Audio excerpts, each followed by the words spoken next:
So hello everyone, आज हम start करेंगे बायोमोलिक्यूल का PYQs. So let's start. So before starting मैं एक चीज़ कहना चाहूँगा कि देखिए, हर चीज़ की शुरुआत जो होती है वो आपको बहुत अच्छे से करनी चाहिए और मैं अपने हर सेशन को ऐसा ही रखूँगा, कोशिश करूँगा कि ऐसा ही रहे। So before solving first question हम बोलेंगे जय माँ Saraswati and we should start with that. So spirituality आपको पॉजिटिविटी लाती है ना, आपका फोकस बढ़ाती है एंड आई वुड से आपको जरूर फॉलो करना चाहिए। तो चलिए, question number 1 on your screen write down. So पहला क्वेश्चन है, which of the following is a nucleotide. कौन सा न्यूक्लियोटाइड है? देखिए, सबसे पहले तो जो आपको पता होना चाहिए कि हम इसका आंसर करेंगे, बट सबसे पहले आपको समझना चाहिए कि what is nucleotide. Okay, nucleotide is something जो कि हमारा न्यूक्लिक एसिड बनाता है ना। हम कहते हैं nucleic acid, that is polynucleotide. So nucleotide में क्या क्या होता है ये आपको एक बार आइडिया होना चाहिए। तो आप जैसा कि आप जानते हैं कि न्यूक्लियोटाइड में क्या होगा, आपका सबसे पहले एक शुगर यूनिट होगी, शुगर, ठीक है, शुगर, सॉरी। सो शुगर है। फिर आप जानते हैं कि उसमें हमारा एक बेस होता है and we have the very important phosphate group. Okay, so writing में कुछ प्रॉब्लम आ रही है, प्लीज़ 2 मिनट दीजिएगा।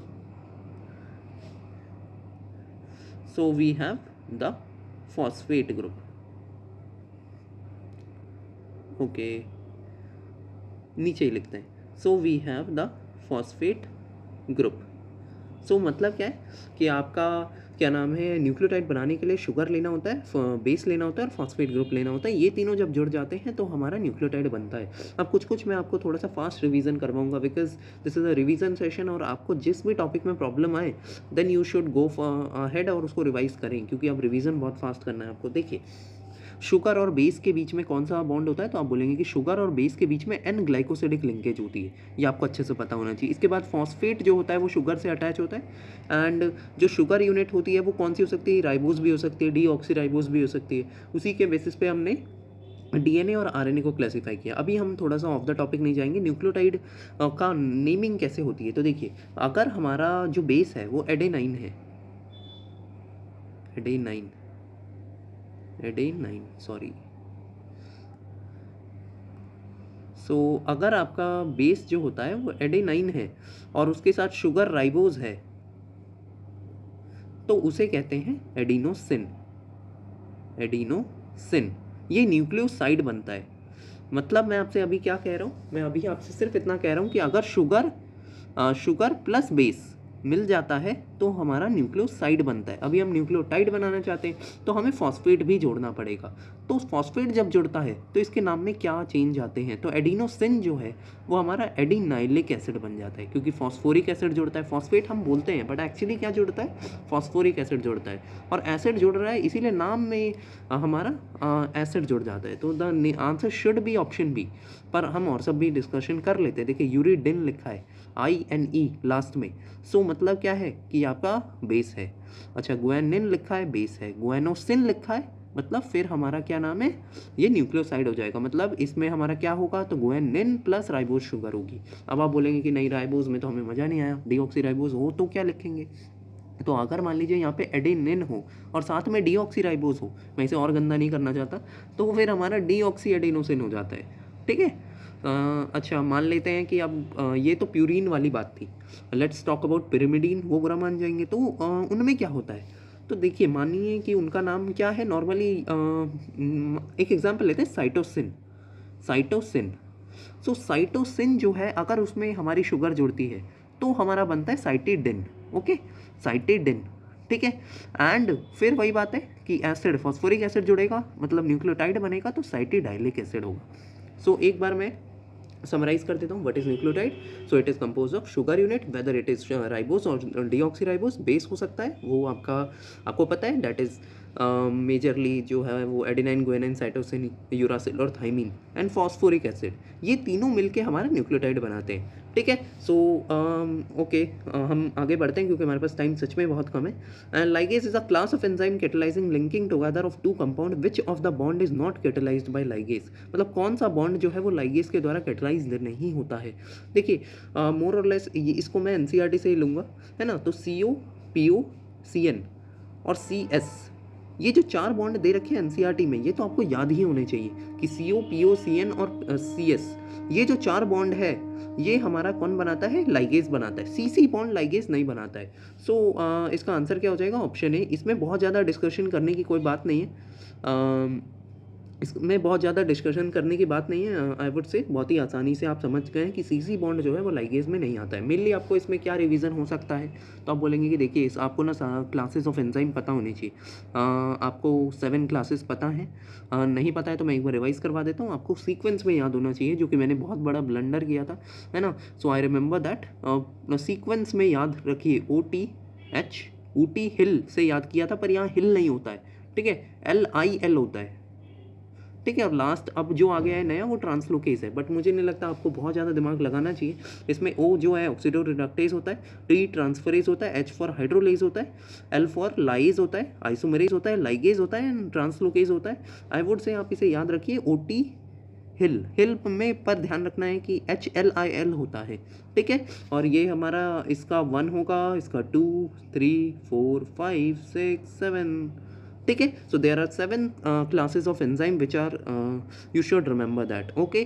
सो इसी के साथ मैं आगे बढ़ूंगा। Second question complete. अब हम आगे बढ़ते हैं क्योंकि हमारे पास टाइम नहीं है। Which of the following are not fatty acid, कौन सा फैटी एसिड नहीं है। देखिए अब ऑप्शन एलिमिनेशन वाली बात है तो हम फटाफट करेंगे। आप बोलेंगे कौन सा फैटी एसिड नहीं है, नहीं है मतलब ग्लूटामिक एसिड नहीं है क्या फैटी एसिड, आप बोलेंगे कि नहीं, ग्लूटामिक एसिड तो अमीनो एसिड है, मतलब ए जो है वो आपके आंसर में होना चाहिए। मतलब इससे आपका ये वाला ऑप्शन, डी ऑप्शन और ए ऑप्शन कट गया, डी ऑप्शन और ए ऑप्शन कट गया। Okay, why the pen is not working, I am sorry.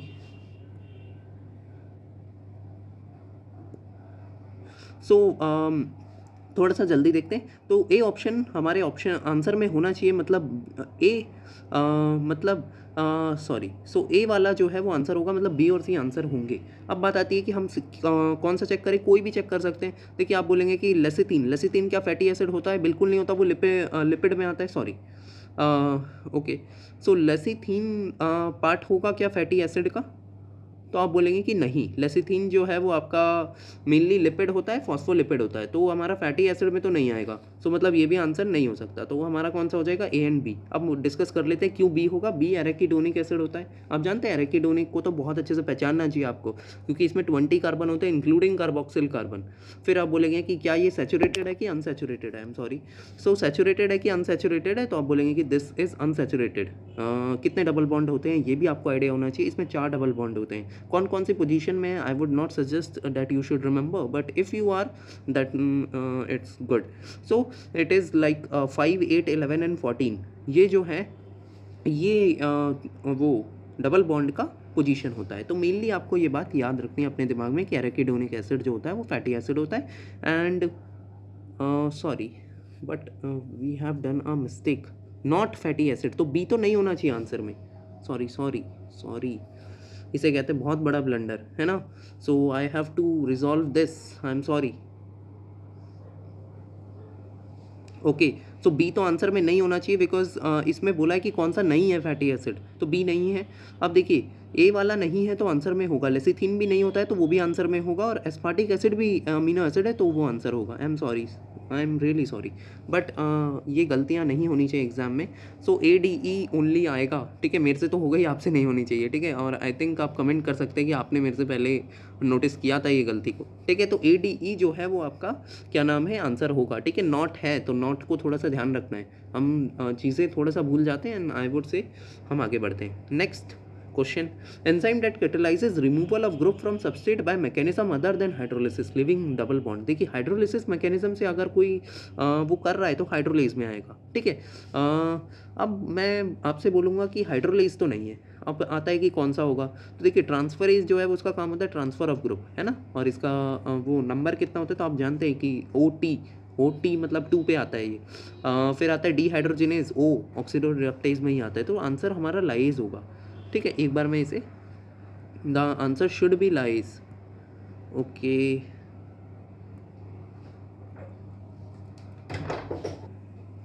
सो देखिए इसके बाद आता है कि enzyme that catalyse the removal of group from the substrate mechanism other than hydrolysis.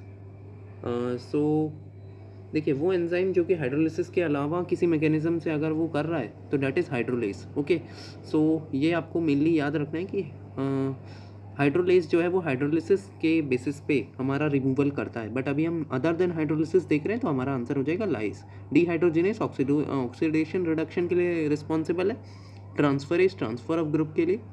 Example याद रख सकते हैं, आई थिंक सो नहीं ध्यान रखने की जरूरत है। ट्रांसफरेज में काइनेज आ जाएगा, हाइड्रोलेज। सो आप जानते हैं all digestive enzyme are hydrolase. Dehydrogenase में तो भर भर के एंजाइम है, पायरुवेट डिहाइड्रोजिनेज, ठीक है। सो मेनली आपको याद रखना है लाइज जो है वो हमारा डबल बॉन्ड बच जाता है और वो हाइड्रोलिसिस के अलावा किसी मैकेनिज्म से रिमूव करता है। ओके, आगे बढ़ते हैं। Which of the following are not secondary metabolite? So we have very less time. Morphine and codeine क्या सेकेंडरी मेटाबोलाइट नहीं है? बिल्कुल है। मॉर्फिन एंड कोडीन एल्कालॉइड में आता है। आपको वो टेबल याद होनी चाहिए यार, बहुत इंपॉर्टेंट है। दीज आर इंक्लूडेड इन एल्कालॉइड, ठीक है। Next is amino acid glucose. अच्छा, पहली बात सेकेंडरी मेटाबोलाइट वो होते हैं जो कि जिनका फंक्शन हमें नहीं है पता, और प्राइमरी मेटाबोलाइट वो होते हैं जो कि मेटाबॉलिज्म के प्रोडक्ट हैं और कहीं ना कहीं ग्रोथ रिप्रोडक्शन में हेल्प कर रहे हैं। तो अमीनो एसिड और ग्लूकोज तो मेटाबॉलिज्म से ही होता है। सो आई वुड सजेस्ट कि इसका आंसर बी होना चाहिए। क्यों होना चाहिए बी? क्या आपको बात समझ आ रही होगी मेरे अकॉर्डिंग कि भाई देखो क्या नाम है, और सब तो मेटाबॉलिज्म के प्रोडक्ट होते हैं ना। Amino acid and glucose metabolism से ही आता है। मॉर्फिन कोडीन एल्कालॉइड में है तो वो सेकेंडरी मेटाबोलाइट है। फिर विनब्लास्टिन और कर्क्यूमिन जो होता है वो ड्रग्स होते हैं, और ये ड्रग्स जो हैं ये हमारा क्या नाम है, ये भी सेकेंडरी मेटाबोलाइट्स में है क्योंकि ये मेटाबॉलिज्म से नहीं वो होते हैं, फॉर्म होते हैं, ठीक है। और इनका रोल अभी हमें उतना फंक्शनिंग नहीं पता है प्लांट में। रबर गम भी पॉलीमेरिक सब्सटेंस में आते हैं, तो वो टेबल आपको अच्छे से रिवाइज करनी है अभी, है ना। अभी बैठ के ये देखते हुए ही रिवाइज करनी। फ्लोरिडियन स्टार्च है स्ट्रक्चर सिमिलर टू, अच्छा आंसर बी होगा, ठीक है, सॉरी। फ्लोरिडियन स्टार्च है स्ट्रक्चर सिमिलर टू। आप बोलेंगे फ्लोरिडियन स्टार्च जो होता है वो हमारा पहला तो स्टोरेज प्रोडक्ट किसका होता है? फ्लोरिडियन स्टार्च जो होता है वो रेड एल्गी का स्टोरेज प्रोडक्ट है। दूसरी बात कि इसका स्ट्रक्चर किससे सिमिलर होता है? तो अमाइलोपेक्टिन एंड ग्लाइकोजन से। अच्छा, इनमें क्या खास बात है? तो देखिए आप जानते हैं कि स्टार्च जो होता है वो दो चीज़ों से बना होता है, एक तो amylose and second one is amylopectin. ये आपको पता है। आप जानते हैं आपकी अमाइलोज जो होता है वो लीनियर चेन होती है ना। और लीनियर चेन है मतलब अल्फा 1,4 लिंकेज होती है उसमें, अल्फा 1,4। सो अल्फा 1,4 लिंकेज होती है ना। अल्फा 1,4 ही लिंकेज होती है, आप जानते हैं। जबकि अमाइलोपेक्टिन और ग्लाइकोजन दोनों ही ब्रांच्ड होते हैं और उसमें अल्फा 1,4 के साथ अल्फा 1,6 भी लिंकेज होती है। क्या बात आपको पता है? तो फ्लोरिडियन स्टार्च का भी स्ट्रक्चर इसके सिमिलर होता है जो कि रेड एल्गी का स्टोरेज प्रोडक्ट है। I think I am clear about it, ठीक है। सो मूव अहेड, क्योंकि आज 30 क्वेश्चन कवर करने, आगे बढ़ते हैं। सॉरी 6 के बाद डायरेक्टली 9 कैसे हो गया यार? Something is missing. क्या हुआ भाई? आई थिंक कोई स्लाइड रह गई, सॉरी। आगे बढ़ते हैं। Which two functional group are characteristic of sugar? So sugar का कैरेक्टरिस्टिक कौन से दो फंक्शनल ग्रुप है? देखिए शुगर क्या होता है तो आप बोलेंगे राइबोज डीऑक्सी राइबोज होती है। और हम कैसे कार्बोहाइड्रेट की डेफिनेशन लिखते हैं तो वो आप बोलेंगे वो नहीं जो हाइड्रेट्स ऑफ कार्बन है, नॉट दैट। वो कार्बोहाइड्रेट की डेफिनेशन लिखते हैं पॉलीहाइड्रोक्सी एल्डिहाइड एंड कीटोन। इसमें जो दो वर्ड है वो इंपॉर्टेंट है, एल्डिहाइड कीटोन और हाइड्रोक्सी। एल्डिहाइड और कीटोन को हम क्या कहते हैं? अब बोलेंगे कार्बोनिल। और हमारा हाइड्रोक्सिल ग्रुप है, सो हाइड्रोक्सिल ग्रुप भी हो जाएगा। तो आप बोलेंगे शुगर में हमारा कार्बोनिल ग्रुप होगा जो कि एल्डिहाइड और कीटोन हो सकता है, और हाइड्रोक्सिल ग्रुप होगा। क्या बात क्लियर है? I think I am clear about it. We have to rush.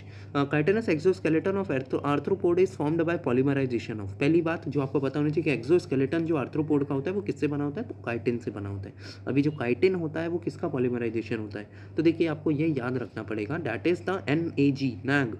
Nag का पॉलीमर होता है chitin. What is NAG? N acetyl glucosamine. N acetyl glucosamine का पॉलीमर है काइटिन। क्या बात समझ आ गई आपको? चलिए अच्छा पेप्टाइडोग्लाइकिन, अच्छा ये काइटिन इनकी सेल वॉल में होता है, एक्सोस्केलेटन होता है आर्थ्रोपोड का, है ना। क्या नाम है आपको पता है कि फंजाई में की सेल वॉल में भी काइटिन होता है। अच्छा पेप्टाइडोग्लाइकिन जो होता है वो बैक्टीरिया की सेल वॉल में होता है, और वो किसका पॉलीमर होता है? तो मेनली आपको याद रखना है कि पेप्टाइडोग्लाइकन जो होता है वो नैग एंड नैम दोनों का पॉलीमर होता है। What is NAG? N acetyl glucosamine, and NAM is N acetyl muramic acid. Okay, so these are the questions. अब आगे बढ़ते हैं। Next, which one of the following is non reducing carbohydrate. अब जैसे ही नॉन रिड्यूसिंग वर्ड आए तो आपके दिमाग में सिर्फ दो चीज़ें क्लिक करनी चाहिए। अगर आप नॉन रिड्यूसिंग बोल रहे हैं तो आप सारे पॉलीसेकेराइड को इंक्लूड कर रहे हैं, साथ में डाइसेकेराइड इंक्लूड कर रहे हैं, दैट इज सुक्रोज। समझ आ गया? तो आप बोलेंगे कि सुक्रोज के अलावा और भी होते हैं, बट हमारे सिलेबस के अभी अकॉर्डिंग तो हमें क्या याद रखना है, पॉलीसेकेराइड प्लस डाइसेकेराइड, और डाइसेकेराइड में भी सुक्रोज। समझ आ गया? तो sucrose plus polysaccharide non reducing है। क्या पॉलीसेकेराइड कोई दिख रहा है तो आप बोलेंगे माल्टोज है। माल्टोज जो होता है वो आपका डाइसेकेराइड है, पर वो सुक्रोज नहीं है, तो वो आंसर नहीं हो सकता। माल्टोज रिड्यूसिंग है, लैक्टोज भी रिड्यूसिंग है, ग्लूकोज और गैलेक्टोज का पॉलीमर होता है। हमारा क्या नाम है, इसमें ग्लूकोज और गैलेक्टोज से बना होता है, सॉरी पॉलीमर बोल रहा हूँ, ग्लूकोज एंड गैलेक्टोज से बना होता है। राइबोज 5 फॉस्फेट, ये राइबोज 5 फॉस्फेट जो होता है ये हमारा राइबोज शुगर है, उसमें फॉस्फेट ग्रुप जोड़ा है, तो शुगर प्लस फॉस्फेट है, this is reducing. Non reducing से कोई रिलेशन नहीं है। तो सुक्रोज जो है वो हमारा डाइसेकेराइड होते हुए भी हमारा नॉन रिड्यूसिंग होता है। ये इंपॉर्टेंट है। किससे बना होता है, तो ग्लूकोज और फ्रक्टोज से। व्हाट आर द लिंकेज, वो बहुत इंपॉर्टेंट है। आप बोलेंगे अल्फा 1-2 लिंकेज होती है, यही कारण है इसके नॉन रिड्यूसिंग होने का। वाई? बिकॉज इसमें जो ग्लूकोज का कार्बन नंबर 1 होता है वो भी कार्बोनिल कार्बन होता है, और कार्बन नंबर 2 वो fructose is also that is the carbonyl carbon. So दोनों ही जो कार्बन हैं जो हमारे क्या नाम है टेस्ट को रिडक्शन करवा सकते थे, वो कार्बन जो है वो हमारे लिंक हो गए हैं, इसीलिए कार्बोनिल कार्बन के यूज़ होने की वजह से सुक्रोज जो है वो नॉन रिड्यूसिंग हो जाता है। ठीक है, ग्लूकोज और फ्रक्टोज का पॉलीमर होता है, मैं लिख देता हूँ, you should know that. Okay, अब आगे बढ़ते हैं। मैक्रोमोलिक्यूल काइटिन इज, तो आपको मैंने बताया काइटिन किससे बना होता है, तो आप बोलेंगे कि एन एसिटाइल ग्लूकोसामीन से। अब देखिए पिछली बार बता दिया था तो नाइट्रोजन कंटेनिंग पॉलीसेकेराइड लिख देंगे, बट फिर मैं सवाल पूछूंगा कि नाग का ही सिर्फ पॉलीमर है तो क्या वो हेट्रो होगा कि होमोपॉलीसेकेराइड होगा। बच्चे कंफ्यूज रहते हैं, प्लीज़ सुनिएगा, दैट इज़ होमोपॉलीसेकेराइड। क्या बात क्लियर है? चलिए अब आगे बढ़ते हैं। Most abundant organic compound on earth, earth पे सबसे ज़्यादा अबंडेंट मतलब सबसे ज़्यादा अमाउंट में पाए जाने वाला कौन सा ऑर्गेनिक कंपाउंड है। देखिए नॉर्मली आपको याद रखना है सबसे ज़्यादा हमारे प्लांट है, प्लांट में भी कौन है, सेलुलोज, क्योंकि उनकी सेल वॉल में होता है। ठीक है, सो इसके बाद इससे रिलेटेड और भी क्वेश्चन है, तो चलिए हम आगे बढ़ जाते हैं। विच one of the following is most abundant protein in the animals. अब देखिए अगर पूरे बायोस्फीयर में पूछा होता तो आंसर हमारा कौन हो जाता, रूबिस्को हो जाता, बट एनिमल्स में पूछा है तो you should remember that collagen. मतलब abundant protein in animal only, that is collagen. Whole biosphere बोले तो रूबिस्को, अगर प्लांट में बोले तो भी रूबिस्को। और जो पिछला क्वेश्चन था कि most abundant organic compound, that is cellulose. I think I am clear. इसके बाद आ जाते हैं, मैं थोड़ा जल्दी बोल रहा हूँ तो आई थिंक आप स्पीड स्लो कर सकते हैं, बिकॉज सच में मैं जल्दी क्वेश्चन सॉल्व करना चाहता हूँ, हमारे पास सच में टाइम नहीं है। Identify the substance having glycosidic bond and peptide bond. आपको ग्लाइकोसिडिक बॉन्ड सुनते ही आप क्या दो चीज़ें ढूंढेंगे, पहला शुगर, और सेकेंड हमारा कहीं वो तो नहीं है एन ग्लाइकोसिडिक वाला, है ना। एन ग्लाइकोसिडिक किसके बीच में होता है, शुगर प्लस बेस के बीच में। और पेप्टाइड बॉन्ड किस में होता है, तो प्रोटीन में होता है। तो जल्दी से प्रोटीन ढूंढना है पर सेकंड में। देखिए लेसिथिन प्रोटीन नहीं होता, कोलेस्ट्रॉल प्रोटीन नहीं होता, ट्रिप्सिन और इंसुलिन प्रोटीन है। ग्लिसरॉल क्या ग्लाइकोसिडिक बॉन्ड शो करेगा, तो आप बोलेंगे ग्लिसरॉल तो अल्कोहल है बेचारा, कहाँ से ग्लाइकोसिडिक बॉन्ड बनाएगा, तो ए भी आंसर नहीं हो सकता। इनुलिन और insulin, this is the answer. अब आप बोलेंगे इनुलिन का तो नाम ही नहीं सुना है हमने, ये इनुलिन क्या होता है, तो देखिए ये फ्रक्टोज का पॉलीमर है, और फ्रक्टोज कौन है, शुगर, तो शुगर का पॉलीमर है, इसका मतलब कौन सा बॉन्ड होगा, ग्लाइकोसिडिक बॉन्ड होगा। तो ग्लाइकोसिडिक बॉन्ड सुनते ही आपके दिमाग में क्या क्लिक करना चाहिए, that is it is a consist of sugar unit, और शुगर के साथ अगर बेस है तो एन ग्लाइकोसिडिक है, शुगर यूनिट भी हमारा क्या नाम है, वो हमारा ग्लाइकोसिडिक बॉन्ड शो करता है। ओके, सो इसके साथ हम आगे बढ़ते हैं। Identify the basic amino acid among the following, question number 16। आप बोलेंगे कि देखिए बेसिक अमीनो एसिड क्या होता है यार, तो देखिए आपको याद रखना है HAL, है ना। मतलब हिस्टिडिन, आर्जिनिन और लाइसिन, ये आपको मोस्ट प्रोबेबली आता होगा, तो मैं आगे बढ़ता हूँ। हिस्टिडिन, आर्जिनिन, लाइसिन, ये बेसिक अमीनो एसिड होता है। तो ऑप्शन आंसर क्या हो जाएगा, इसका आंसर हो जाएगा ऑप्शन नंबर बी।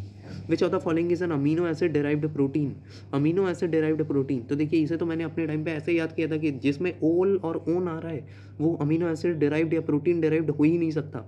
अब देखिए ओल आ रहा है क्या, एस्ट्राडायोल, ओन आ रहा है, ओल आ रहा है, सो ये तीनों तो नहीं हो सकते, आंसर एपिनेफ्रीन होगा। बट आपको अभी वो जो चैप्टर है लास्ट चैप्टर, उसमें ये चीज़ आपको याद रखनी पड़ेगी कि अमीनो एसिड डिराइव्ड कौन से होते हैं और हमारे नॉर्मली स्टेरॉइडल कौन से होते हैं। तो मेनली ये याद रखना है प्रोटीनेशियस कौन है, स्टेरॉइडल कौन है। तो मैं आपको सजेस्ट करूँगा कि ये छोटी सी ट्रिक आप यूज़ कर सकते हैं, जो मैंने भी अपने टाइम पर यूज़ की थी, कि ओल और ओन जो होता है वो हमारा किसका पार्ट है, that is the included in steroidal. Okay, so let's move ahead.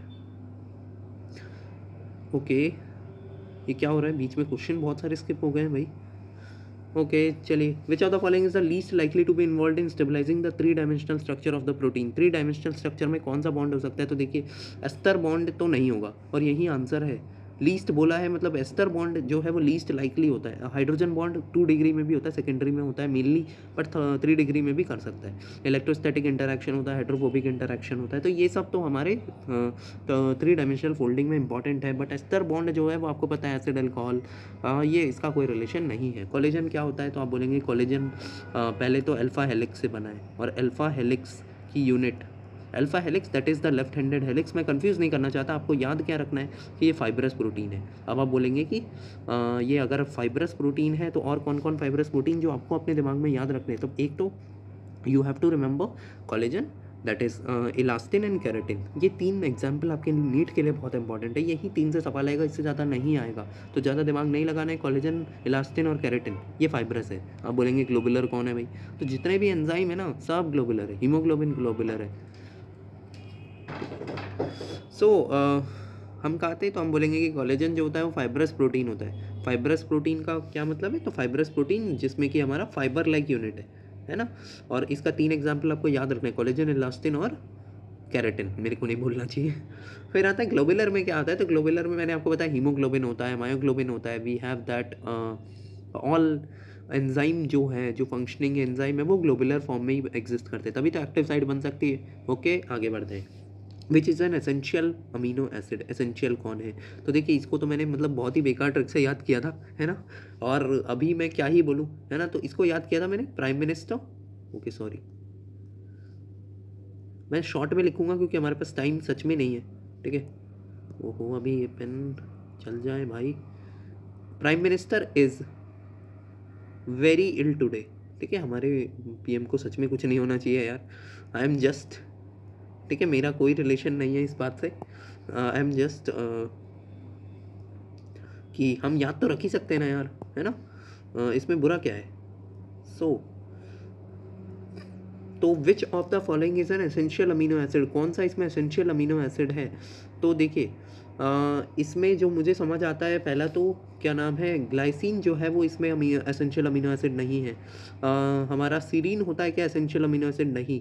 Aspartic acid essential है, नहीं। फिनाइलएलानिन है, हाँ। अब आप बोलेंगे कि नहीं हमें तो सारे नाम चाहिए, क्या ट्रिक का फ़ायदा, तो पी से फिनाइलएलानिन होता है, एम से मेथियोनिन होता है, इससे आइसोल्यूसिन होता है, ये वैलिन होता है, फिर ये ल्यूसिन है, लाइसिन है एंड थ्रियोनिन है। सो कितने हो गए, 1 2 3 4 5 6 7 एंड कुछ छूट गया क्या, okay but I have left. Okay so phenylalanine है, मेथियोनिन है, आइसोल्यूसिन है, ल्यूसिन है, लाइसिन है, वैलिन है, थ्रियोनिन है। ओके सो आप कंफर्म करेंगे शायद, एक मुझे याद नहीं आ रहा है अभी, बट प्रेफरेबली हमारा क्या छूट गया है वो हम देख लेंगे, ठीक है। We have very less time, so हमें थोड़ा सा आगे बढ़ना पड़ेगा, ठीक है। सो मेनली ये आपको याद रखना है, that is the phenylalanine, methionine, isoleucine, valine, leucine, lysine, threonine, okay. और सेमी एसेंशियल में आप जानते हैं हिस्टिडाइन आता है ना, उसको भी हम कभी कभी एसेंशियल अमीनो एसिड में लिंक कर लेते हैं, ओके। ओके अब इसके बाद हम आगे बढ़ते हैं। Next question, conjugated protein containing carbohydrate as prosthetic group. अच्छा पहली बात, ये प्रोस्थेटिक ग्रुप क्या होता है, तो प्रोस्थेटिक ग्रुप वो होता है जिसमें आपका जो टाइटली बाउंड होता है, किसके साथ, हमारे एपो एंजाइम के साथ, और फिर उसकी फंक्शनिंग करवाता है, उसे प्रोस्थेटिक ग्रुप कहते हैं। तो मेनली प्रोटीन के साथ अगर कार्बोहाइड्रेट जुड़ा है तो कौन सा हो सकता है, देखिए ये एज मुझे लगता नहीं कि एनसीईआरटी में कहीं गिवन है, बट आपको मैं आंसर के लिए बता देता हूँ, दैट इज़ ग्लाइकोप्रोटीन, ओके। इसका यूज़ क्या क्या हो सकता है, तो हमारे जितने भी ब्लड ग्रुपिंग एंटीजन होते हैं वो ग्लाइकोप्रोटीनेशियस होते हैं, ये आप थोड़ा आगे जाके पढ़ेंगे, बट आपको आइडिया होना चाहिए, ओके। इसके बाद आता है what is common among amylase, rennin and trypsin. So amylase, rennin और ट्रिप्सिन, क्या इन ये सारे प्रोटीन हैं, तो आप बोलेंगे कि यस, एमाइलेज भी है, रेनिन भी और ट्रिप्सिन भी है, सारे प्रोटीन हैं। एंजाइम, सारे डाइजेस्टिव एंजाइम प्रोटीन होते हैं, और ये तीनों ही डाइजेस्टिव एंजाइम है। सो आप बोलेंगे प्रोटीन है, आंसर ए हो जाएगा, बट और सब भी ऑप्शन हाँ, हम वो करेंगे दीज आर प्रोटियोलिटिक एंजाइम। तो देखिए प्रोटियोलिटिक सारे नहीं हैं। अमाइलेज जो होता है वो हमारा क्या नाम है स्टार्च को डाइजेस्ट करता है, तो ऑब्वियसली प्रोटियोलिटिक तो नहीं है। These are produced in stomach, तो सारे स्टमक में प्रोड्यूस नहीं होते। सलाइवरी अमाइलेज होता है, क्लोराइड एज अ कोफैक्टर, आपको याद रखना है। फिर आता है these act at a pH lower than 7, सारे पीएच लोअर देन 7 पे एक्ट करते हैं। तो देखिए मैं मान सकता हूँ अमाइलेज ओके रेनिन जो है वो स्टमक में है, तो yes obviously that is trypsin part जो है वो आपका उसमें है इंटेस्टाइन में, that is the pH basic होता है। क्यों होता है? बाइकार्बोनेट आयन की वजह से। तो ये आपको क्लियर होना चाहिए। क्लियर, आगे बढ़ते हैं। Most diverse macromolecule found in cell both physically and chemically, सबसे ज़्यादा कहाँ पाया जाता है? That is protein. ठीक है, इन्फॉर्मेशन बेस्ड है, आप उस टेबल को एक बार देखेंगे and you will get that idea कि प्रोटीन जो है वो सबसे ज़्यादा पाया जाता है। ठीक है, वाटर के बाद प्रोटीन ही है जो सबसे ज़्यादा है। Which of the following is not a constituent of cell membrane? Cholesterol जो है वो स्टेबिलिटी के लिए बहुत इंपॉर्टेंट है सेल मेम्ब्रेन की। उसके अलावा ग्लाइकोप्रोटीन जो है वो आपको पता है कि हमारा एंटीजन के लिए, सेल एडेशन के लिए बहुत इंपॉर्टेंट है। फॉस्फोलिपिड तो ऑब्वियसली आप जानते हो कि फॉस्फोलिपिड बाइलेयर होती है, लिपिड बाइलेयर है उसके साथ अटैच होता है। प्रोलीन जो है वो अमीनो एसिड नहीं पाया जाता हमारे सेल मेम्ब्रेन में। ठीक है, इसके बाद next, following are the statement with reference to lipid. Lipid have only single bond and are called unsaturated fatty acid. ठीक है, लिपिड में सिर्फ सिंगल बॉन्ड होगा तो अनसैचुरेटेड फैटी एसिड होगा क्या? नहीं। बट कभी भी आपकी ऐसी अप्रोच नहीं होनी चाहिए सॉल्व करने की। Choose the correct answer from the option, correct ढूंढना है। लिपिड ये गलत है, मतलब 1 नहीं होना चाहिए, और 1 कहाँ है? यहाँ नहीं है, तो ये आंसर नहीं हो सकता। ट्राइहाइड्रोक्सीप्रोपेन ग्लिसरॉल है, यस ये सही बात है, तो 3 सही है, तो जहाँ 3 है वो आंसर होगा, मतलब ये दोनों हो सकते हैं। अब कोई एक चेक कर लीजिए, लेसिथिन फॉस्फोलिपिड होता है, सही बात है, 2 और 3 राइट आंसर हो जाएगा। 4 को भी चेक कर लेते हैं, आपको जल्दी सॉल्व करना है। पामेटिक एसिड में 20 कार्बन होते हैं क्या? नहीं होते हैं यार। आपको मैंने बताया था कि पामेटिक एसिड में 16 कार्बन होते हैं, नहीं बताया तो आज बता देता हूँ। पामेटिक एसिड में 16 कार्बन है। दूसरी बात, ये सैचुरेटेड फैटी एसिड होता है। पामेटिक एसिड में 16 कार्बन होते हैं और स्टेरिक में 18 होते हैं। स्टेरिक एसिड लिख दूँ क्या मैं? आई थिंक स्टेरिक 18 होते हैं, ये भी अनसैचुरेटेड होता है। और आज मैं ये तो मुझे याद है कि मैं एराकिडोनिक बता रहा था, एराकिडोनिक में 20 होते हैं पर वो अनसैचुरेटेड होता है। क्या बात क्लियर है आपकी? Yes. Which of the following are not polymeric? कौन सा पॉलीमरिक नहीं है?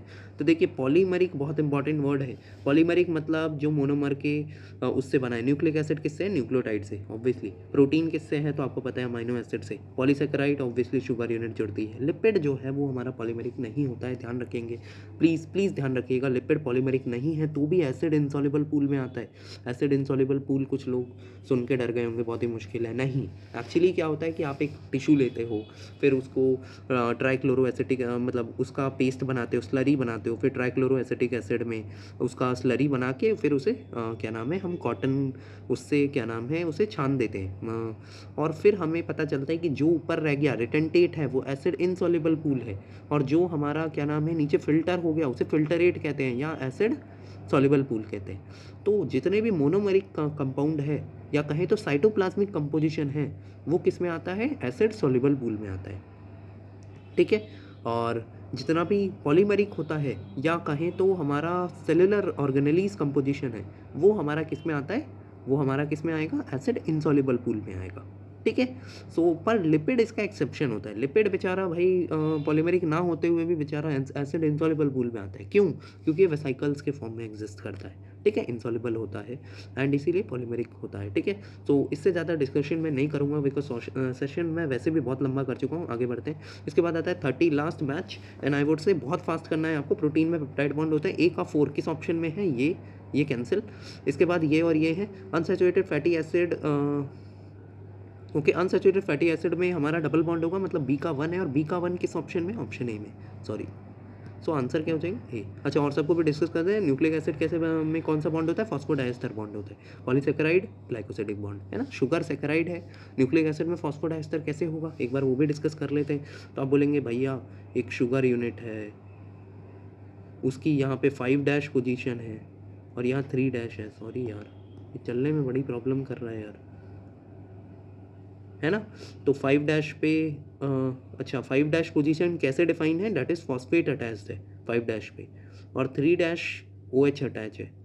तो इस OH के साथ एक फॉस्फोरिक एसिड जुड़ेगा ऑफ नेक्स्ट शुगर का फॉस्फेट जुड़ेगा, जो कि नेक्स्ट शुगर से 5' पे अटैच होगा। मतलब मैं क्या बोलूँगा, शुगर है उसके 5 डैश पे फॉस्फेट अटैच है, और ये फॉस्फेट ये वाला फॉस्फेट अटैच है जो कि ऊपर वाली शुगर के 3 डैश पे अटैच है OH के साथ। ठीक है, मैं कंफ्यूज नहीं कर रहा हूँ, मैं दोबारा बोलता हूँ। शुगर में एक 5 डैश पोजीशन होती है जिसपे फॉस्फेट ग्रुप होता है, एक 3 डैश पोजीशन होती है जिसपे OH ग्रुप है। ठीक है, 5 डैश का जो फॉस्फेट है वो ऊपर वाले शुगर के 3 डैश के साथ अटैच होता है। ठीक है, तो 5 डैश का फॉस्फेट यहाँ पे क्या कौन सा बॉन्ड बनाएगा? एस्टर बॉन्ड बनाएगा। क्यों? ये फॉस्फेट से डरना नहीं है, ये तो फॉस्फोरिक एसिड है, और एसिड और एल्कोहल हमेशा एस्टर ही बनाते हैं। 5 डैश पोजीशन पे क्या होता है? अल्कोहल ही होता है, CH2OH होता है। Alcohol plus acid ester, single ester bond, alcohol plus acid single ester bond. So यहाँ पे कितने बॉन्ड हो गए? 2 एस्टर बॉन्ड हो गए, तो इसको मैं क्या कहूँगा? Phosphodiester bond. क्या बात आपको समझ आ रही है जो मैं कह रहा हूँ कि शुगर यूनिट को जोड़ने में हमारा दैट इज़ न्यूक्लियोटाइड को जोड़ने में हमारा कौन सा बॉन्ड होता है? That is phosphodiester bond. Sugar confuse नहीं होना भाई, यहाँ पे हमारा बेस होगा। ठीक है, सॉरी अगर आपको सच में कन्फ्यूज़न हुई तो आई वुड से थोड़ी सी प्रॉब्लम मेरे में ही है, मैंने थोड़ा सा यहाँ पे लेजीनेस दिखाई। सो शुगर और बेस मिलते हैं और फॉस्फेट मिलता है तो हमारा क्या बनता है? दैट इज़ न्यूक्लियोटाइड, है ना। तो न्यूक्लियोटाइड और 2 न्यूक्लियोटाइड के बीच में जो बॉन्ड होता है दैट इज़ फॉस्फोडाइएस्टर बॉन्ड। क्यों? क्योंकि यहाँ पे 3 डैश के OH के साथ एक फॉस्फेट जुड़ा होता है और 5 डैश के OH के साथ CH2OH के साथ एक फॉस्फेट जुड़ा होता है। तो ये जो 2 बॉन्ड है दैट इज़ फॉस्फोडाइएस्टर बॉन्ड। और क्या आप देख पा रहे हैं कि ऊपर वाला जो है 5 डैश ओपन होगा और नीचे वाले के 3 डैश का कोई नहीं होगा बेचारा, तो वो भी नीचे वो ओपन होगा। तो इसीलिए बोलते हैं कि एक 5 डैश टू 3 डैश होता है और दूसरा 3 डैश टू 5 डैश होता है। ठीक है, सो आई थिंक हम इसे और डिस्कस कर सकते हैं, बट आई थिंक सो अभी हमारा सेकेंड इसका वो रह रहा है मॉड्यूल, है ना। तो एक और 30 क्वेश्चन का वो रहेगा सेट एंड हम उसे सॉल्व करेंगे on the, I would not say the date, but yes, I would try to come with this very soon. Okay, very soon. And thank you to all of you for being a part of this session. And I would say साथ में रखिए and ज़्यादा से ज़्यादा कोशिश कीजिए कि कुछ क्वेश्चंस जो हैं वो आप सॉल्व करें। बायो के लिए 1 घंटा रिवीजन दीजिए प्लीज़, उससे ज़्यादा आपको रिक्वायर्ड नहीं है।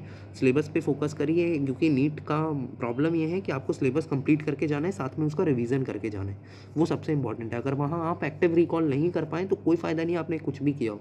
तो इम्पॉर्टेंट है फिज़िक्स को थोड़ा सा अप्रोचेबली सॉल्व कीजिए। हो सकता है आप उसमें वीक हैं, बट ठीक है, आप थोड़ा टाइम दीजिए उसे, 4 आवर दीजिए दिन के।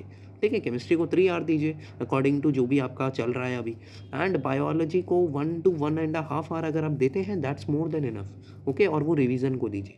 ठीक है, आई थिंक आपका सिलेबस तो हो जाना चाहिए।